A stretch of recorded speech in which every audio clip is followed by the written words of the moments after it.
우리 4일자 말씀 느헤미야 3장 1절부터 우리 14절까지 우리 한 절씩 교독하겠습니다. 저부터 읽겠습니다.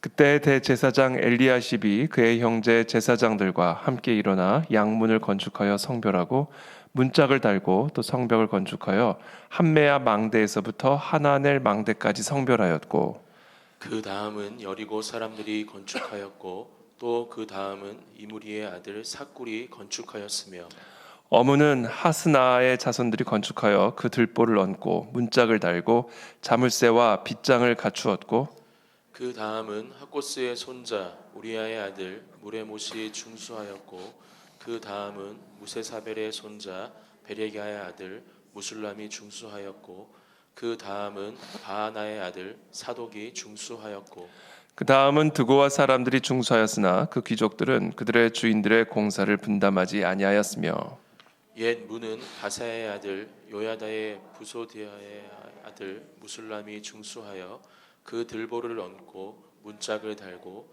자물쇠와 빗장을 갖추었고 그 다음은 기브온 사람 물라디아와 메로노트 사람 야돈이 강 서쪽 총독의 관할에 속한 기브온 사람들 및 미스바 사람들과 더불어 중수하였고 그 다음은 금장색 할야의 아들 우시엘의 등이 중수하였고 그 다음은 향품 장사 하나냐 등이 중수하되 그들이 예루살렘의 넓은 성벽까지 하였고 그 다음은 예루살렘 지방의 절반을 다스리는 후르의 아들 르바야가 중수하였고 그 다음은 하루마베 아들 여다야가 자기 집과 마주 대한 곳을 중수하였고 그 다음은 하삼니아의 아들 핫두스가 중수하였고 하림의 아들 말기야와 바핫 모압의 아들 핫수비 한 부분과 화덕 망대를 중수하였고 그 다음은 예루살렘 지방 절반을 다스리는 할로헤스의 아들 살룸과 그의 딸들이 중수하였고 골짜기 문은 한운과 산호와 주민이 중수하여 문을 세우며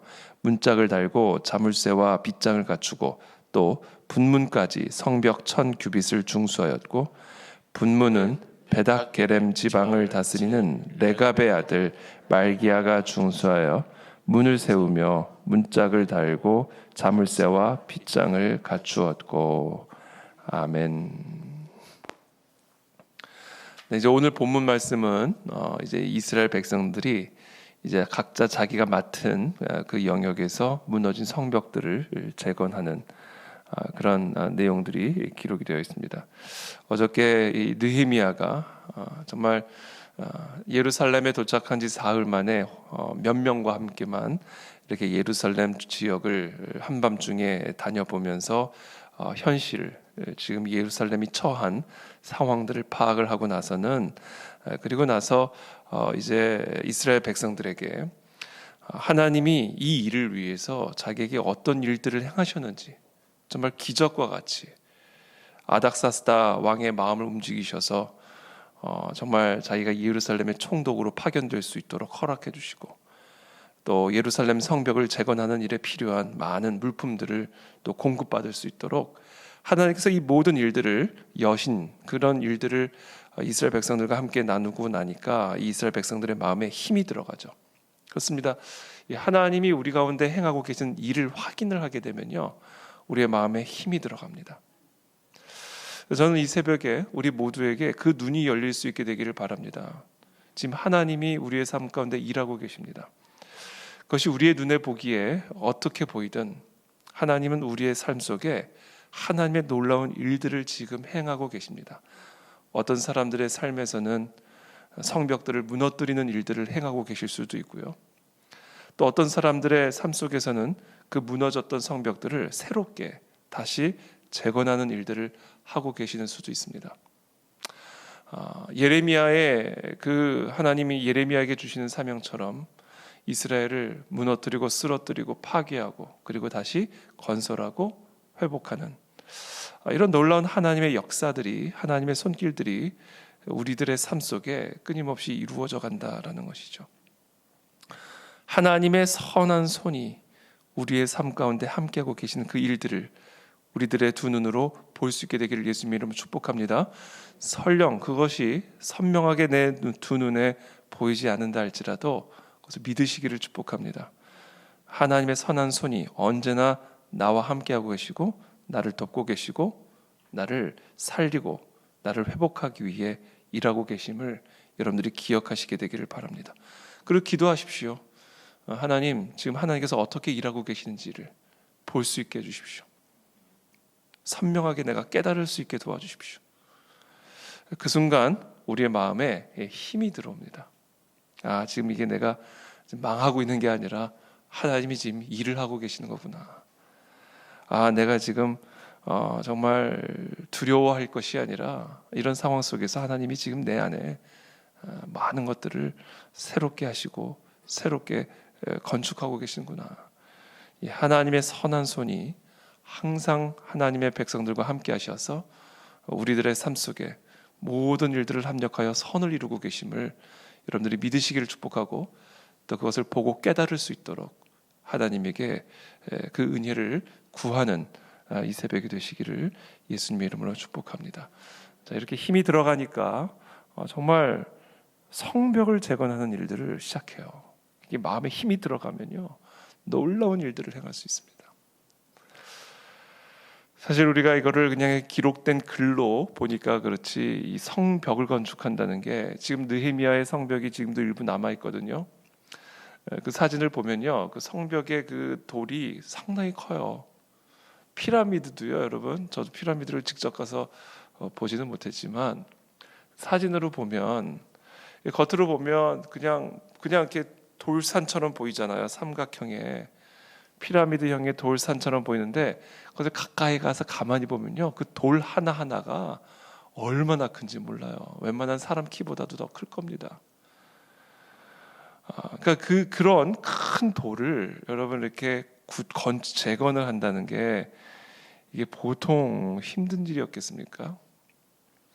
그러니까 그런 어려운 일들, 그런 힘든 일들을 각자 맡은 지역에서 많은 이스라엘 백성들 사람들이 자기에게 맡겨진 그 영역에 무너진 성벽들을 재건하기 시작하는 모습들을 보게 됩니다. 먼저 대제사장 엘리야십이 그의 형제 제사장들과 함께 일어나서 양문을 건축하고 문짝을 달고 성벽을 건축하기 시작합니다. 가장 먼저 대제사장 엘리야십, 그렇죠? 가장 중요한 영적 리더십이 먼저 이 일을 솔선수범하며 맨 앞에 서서 성벽 재건을 하게 되는 것을 보게 됩니다. 이 리더십이 언제 주어지는가? 헌신으로부터 나옵니다. 리더십은 위치로부터 나오는 게 아니죠. 어떤 지위, 어떤 계급으로부터 리더십이 나오는 것은 아닙니다. 리더십은 존 맥스웰 목사님이라는 아주 미국의 리더십 전문가가 계십니다. 리더십학의 전문가가 계시는데 그분은 리더십을 딱 이렇게 정의합니다. 리더십은 영향력. 얼마나 내가 다른 사람들에게 영향력을 행사할 수 있는가. 그게 리더십의 정의다. 그래서 물론 자신이 갖고 있는 계급, 지위, 권력이 다른 사람들에게 영향력을 끼칠 수는 있지만, 그래서 그것도 리더십의 한 부분에 속할 수는 있지만, 그러나 그 리더십이 그와 같은 계급과 지위로부터 나오는 리더십이 갖는 영향력은 크지를 않아요. 그리고 효력이 약합니다. 여러 항목들이 있는데요. 진짜 그 영향력을 발휘할 수 있는 여러 항목들이 있는데 그 중에 가장 큰 항목, 가장 큰 영향력을 발휘할 수 있는 리더십의 항목은 헌신입니다. 희생이고요. 그러니까 내가 먼저 헌신하고 희생할 때, 내가 먼저 다른 사람들의 발을 씻겨주고 내가 먼저 섬기는 종이 될 때, 그때 으뜸이 되는 것이고 그때 가장 큰 자가 되는 거. 이게 예수님이 우리에게 가르쳐 주신 리더십의 원리입니다.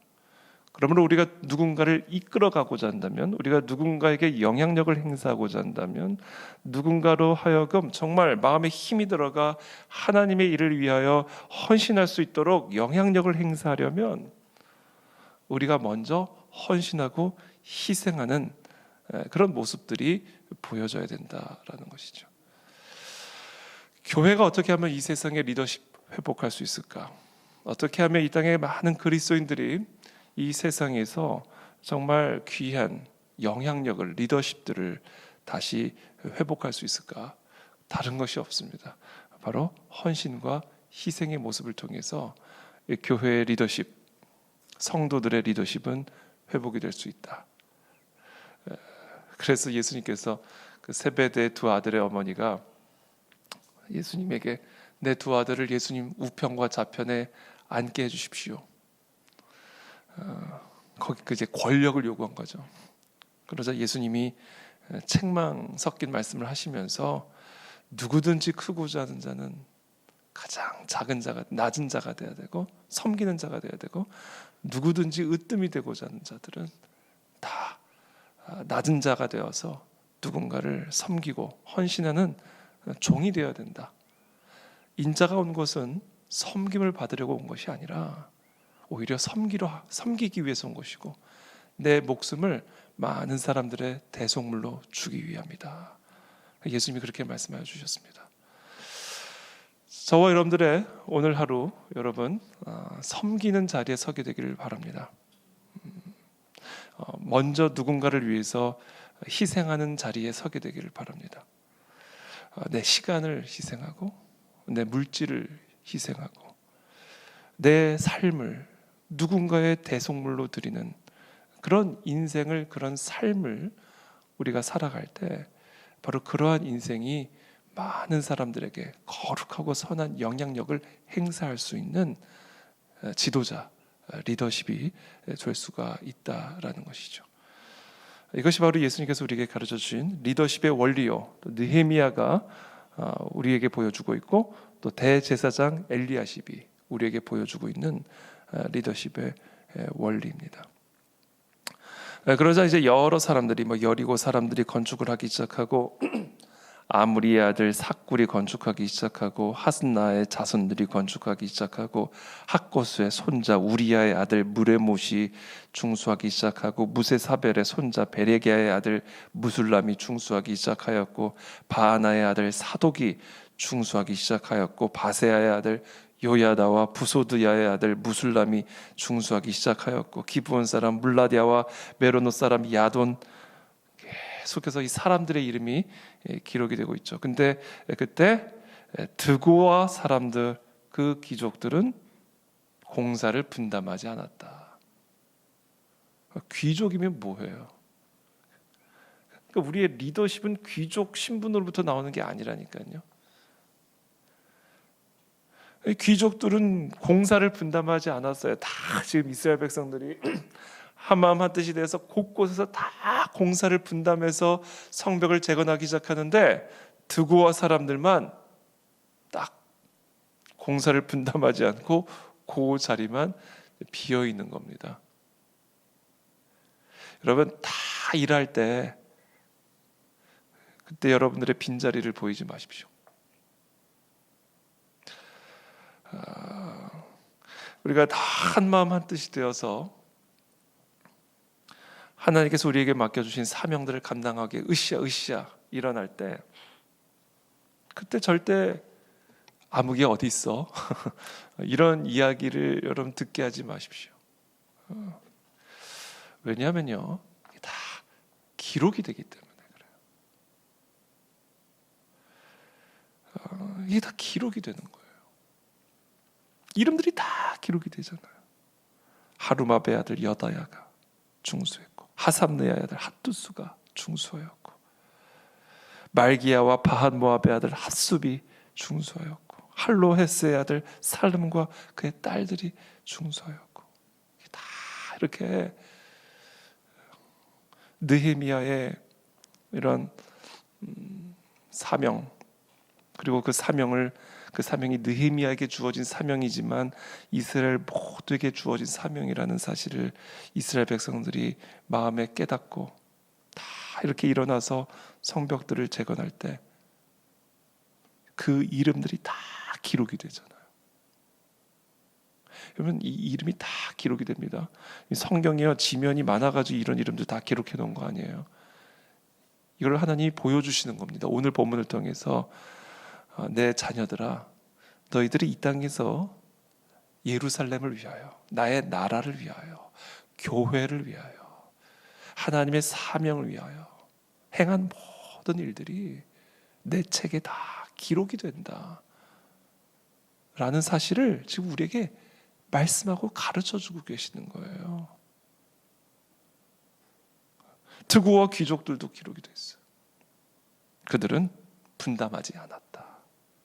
영원히 이 말씀이 영원할 거거든요. 영원히 이 드고와는 찍힌 거예요. 절대로 찍히지 마십시오.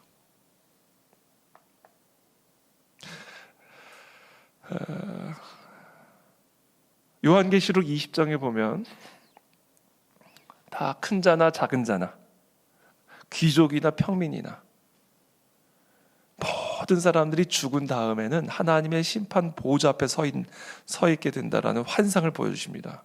그러니까 우리가 죽게 되면 어떤 일들이 펼쳐지게 될 것인지에 대해서 요한계시록이 우리에게 기록을 하고 있어요.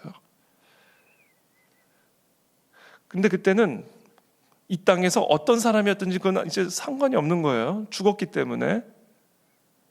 그래서 큰 자나 작은 자나 다 심판의 보좌 앞에 서 있는데 거기에 많은 책들이 있다 이렇게 기록이 되어 있습니다. 그러면서 뭐라고 기록을 하고 계시냐면 많은 책들이 있는데 그 죽은 사람들이 다 큰 자나 작은 자나 자기의 행위에 따라 그 책에 기록된 자기의 행위에 따라 심판을 받는다 이렇게 기록이 되어 있습니다. 그러니까 여러분 우리의 행동들이요, 우리 행위들이요 다 기록이 돼요. 여러분 이걸 우리가 아셔야 됩니다. 이게 우리 성경적 세계관이에요. 내가 하나님을 위해서 행한 일, 내가 하나님을 위해서 행하지 않은 일, 내가 교회를 위해서 행한 일, 교회를 위해서 해야 할 때 하지 않은 일, 이 모든 것들이 다 기록이 돼요. 그거를 지금 그 요한계시록의 그 환상을 좀 현실적으로 보여주고 계시는 거예요. 이게 다 기록이 되잖아요. 그래서 저는 21세기에 다시 한번 이 종교 개혁이 일어나야 되는데 그래야 이 나라가 새로워집니다. 그게 우리 무너진 성벽을 재건하는 길인데 이 종교 개혁이 다시 일어나야 되는데 16세기에 일어난 종교 개혁이라는 것은 오직 말씀으로였다면 이제 21세기에 이제 다시 일어나야 할 종교 개혁은요 오직 행위로 이거예요. 행위가 회복이 돼야 됩니다. 이 역사를 보면요, 그 인류 역사들을 보면요, 이게 이렇게 다 균형이 이렇게 한쪽으로 치우치다가 다시 균형을 잡고 이때 부흥이 일어나요. 그러다가 또 균형을 잃고 또 치우쳐요. 그때 침체가 일어나는 겁니다. 그러다가 다시 또 균형이 일어나요. 그때 부흥이 일어납니다. 이 종교개혁, 16세기의 종교개혁은 하나님의 말씀의 권위가 완전히 상실된 이 말씀의 권위의 회복을 통하여 성벽이 재건됨으로써 나라가 새로워지는 놀라운 각성과 부흥의 역사가 일어나게 되죠. 근데 오늘날에 보면요, 그리스도인들이 행위에 대해서 너무 가볍게 생각을 해요. 오직 믿으면 됐지 뭐 행위를 너무 가볍게 생각해. 말 한마디 그냥 합니다. 말 한마디 이거 다 기록이 되는데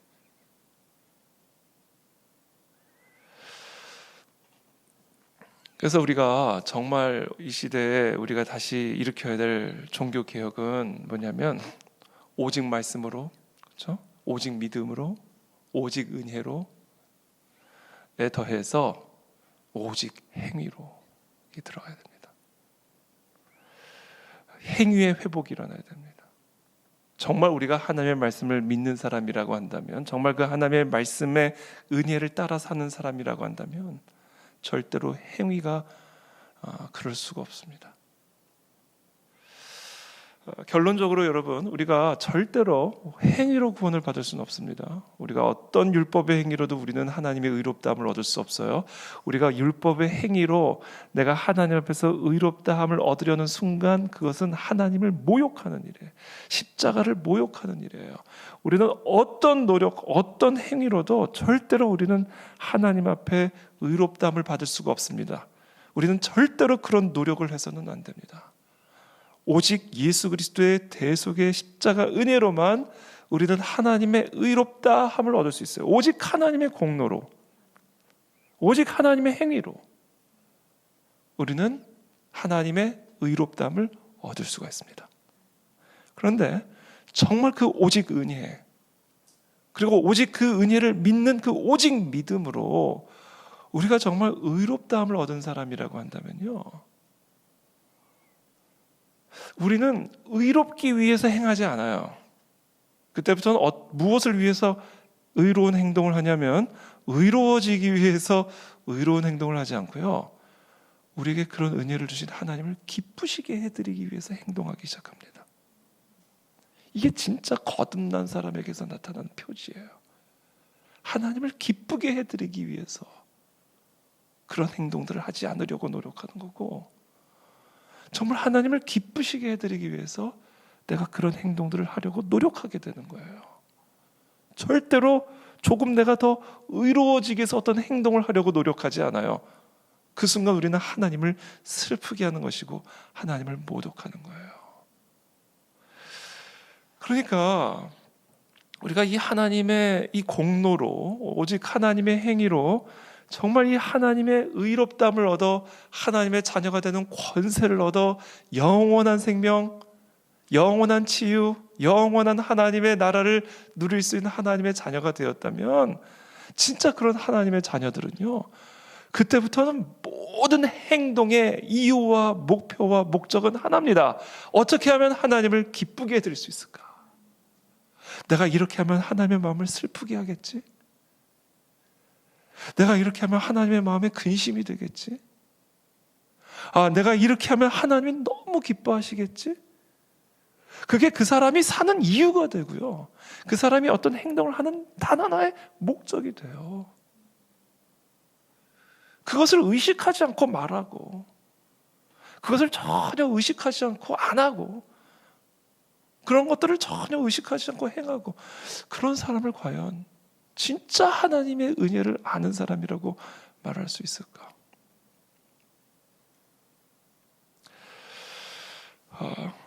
그래서 저는 오늘 이 새벽에 하나님, 정말 우리가 하나님의 거듭난 하나님의 자녀로서 우리에게 주어진 그 하나님의 기업과 분깃, 하나님의 자녀들에게 허락되어진 이 놀라운 권세, 하나님, 우리가 그 모든 것들을 그리스도의 행위로, 공로로 누리는 하나님의 자녀가 되었다면, 하나님, 이제 제 마음에는 하나님을 기쁘게 해드리고자 하는 그것 하나로만 가득하게 도와주십시오. 우리 아이들 보면요, 참 우리 아이들이 사랑스러운 게 부모를 기쁘게 해주고 싶어요. 이게 참 우리 아이들의 사랑스러운 면입니다. 어떻게 하면 아빠를 기쁘게 해줄 수 있을까? 어떻게 하면 엄마를 기쁘게 해줄 수 있을까? 이게 참 아이들의 참 사랑스러운 면이에요. 어버이날에도 그렇죠? 정성껏 부모님을 기쁘게 해드리고 싶어가지고 그냥 떠듬떠듬 고사리 손으로, 예? 그때 부모가 참 감동이 되는 거예요. 저는 그렇게 하나님을 감동시키는 그런 자녀들의 삶이 우리 모두가 되기를 축복합니다. 오늘 하루, 아니 평생 그거 하나 생각하고 사세요. 어떻게 하면 하나님을 기쁘게 해드릴 수 있을까? 뭐를 하는 게 하나님을 기쁘게 해드릴 수 있을까? 무언가를 선택해야 될 때 어떤 욕망, 어떤 유혹, 어떤 미혹 앞에서 어떻게 하면 하나님을 슬프게 해드리고 어떻게 하면 내가 하나님을 기쁘게 해드릴 수 있을까? 그거 하나만 우리의 모든 판단과 선택의 기준으로 삼고 살아가십시오. 그때 하나님이 우리를 한량없이 기쁘게 해주실 것이고 한량없이 축복되게 만들어 주실 것입니다. 그런 저와 여러분들의 인생이 되기를 예수님의 이름으로 축복합니다. 기도하겠습니다. 살아계신 하나님, 이 시간 기도합니다. 정말 우리의 행위들이 하나하나가 다 하나님의 책에 기록되고 있다는 사실을 우리가 망각하지 말게 도와주십시오. 우리의 일거수일투족, 우리의 말 한마디 하나하나 하나님이 다 보고 계신다는 사실을 잊지 말게 도와주십시오. 하나님, 그러나 그것이 우리가 감찰자, 관찰자, 경찰 같은 그런 하나님의 그 눈 앞에서 살아가는 그런 자세가 아니라 그런 하나님을 우리가 정말로 기쁘게 해드리기 위한 삶으로 우리가 나아갈 수 있게 우리에게 은혜를 베풀어 주시기를 원합니다. 이젠 더 성숙된 그런 하나님의 자녀들로 살아가기를 원합니다. 정말 하나님의 마음을 더욱 기쁘게 해드리는 그런 자녀들의 인생이 다 될 수 있도록 우리 모두에게 은혜를 베풀어 주시옵소서. 오늘 하루도 그 하나님을 기쁘게 해드리는 종의 자리, 섬김의 자리, 대속물의 자리, 종의 자리에 서게 도와주셔서 많은 자들에게 살아계신 하나님의 은혜와 축복을 드러내는, 그래서 하나님께 영광을 드리는 그런 복된 하루, 그런 인생 다 될 수 있도록 우리 모두를 축복하여 주시기를 간구드리며 예수 그리스도의 이름으로 기도합니다. 아멘.